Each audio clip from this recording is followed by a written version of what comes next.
Hi అండి అందరికీ. June 8 current affairs మనం మాట్లాడుకుందాం.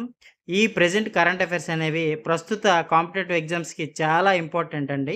మీరు గమనించాలది.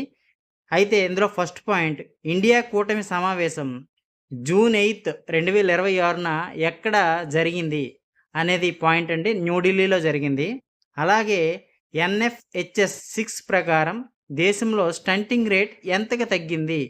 29.3% తగ్గింది. అసలు ఎన్ఎఫ్‌హెచ్‌ఎస్ అంటే ఏంటి?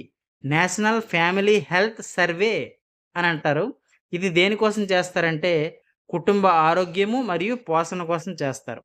అలాగే సుప్రీంకోర్టు న్యాయమూర్తుల సంఖ్య ఎంతకు పెంచే ప్రతిపాదన చర్చలో ఉంది. 38 కండి. ఇంతకుముందు 34 ఉండేవారు. ఇప్పుడు 38కి. 34లో ఒకరు ప్రధాన న్యాయమూర్తి, మిగతా ముగ్గురు ఇతర న్యాయమూర్తులనమాట. అలాగే యూఎస్ ఎఫ్‌డిఏ నుంచి జీన్ థెరపీ ఆమోదం పొందిన భారతీయ ఔషధ సంస్థ ఏది? Zydus life sciences. అలాగే యూఎస్ ఎఫ్‌డిఏ ఫుల్ ఫామ్ ఏంటంటే United states food and drug administration. Present ట్రెండింగ్‌లో ఉన్న వారు అందరికీ తెలుసుకోవాలి. ఎగ్జామ్ పర్పస్ ఏంటంటే, మనకి ఈ వార్‌లో కాంపిటేటివ్ ఎగ్జామ్స్‌కి అవసరమైందేంటంటే, ఈ వార్ ఎవరి మధ్యన జరుగుతుంది? ఇజ్రాయిల్ అండ్ ఇరాన్ మధ్యన జరుగుతుంది బేసిక్‌గా. మధ్యలో అమెరికా వచ్చింది వదిలేయండి. Israel and America.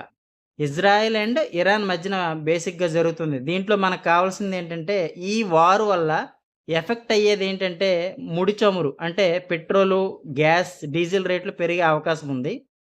అది చాలా గుర్తుపెట్టుకోవాలి. అలాగే ఇజ్రాయెల్ క్యాపిటల్ ఏంటి? ఇరాన్ క్యాపిటల్ ఏంటి? వాటి కరెన్సీస్ కూడా మనం గుర్తుపెట్టుకోవాలి. ఇజ్రాయెల్ క్యాపిటల్ జెరూసలేం, వాటి కరెన్సీ న్యూ షెకెల్. అలాగే ఇరాన్ క్యాపిటల్ టెహరాన్, వాటి కరెన్సీ రియల్.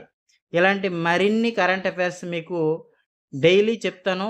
మీకు నచ్చితే సబ్స్క్రైబ్ చేయండి, షేర్ చేయండి, లైక్ చేయండి. Thank you.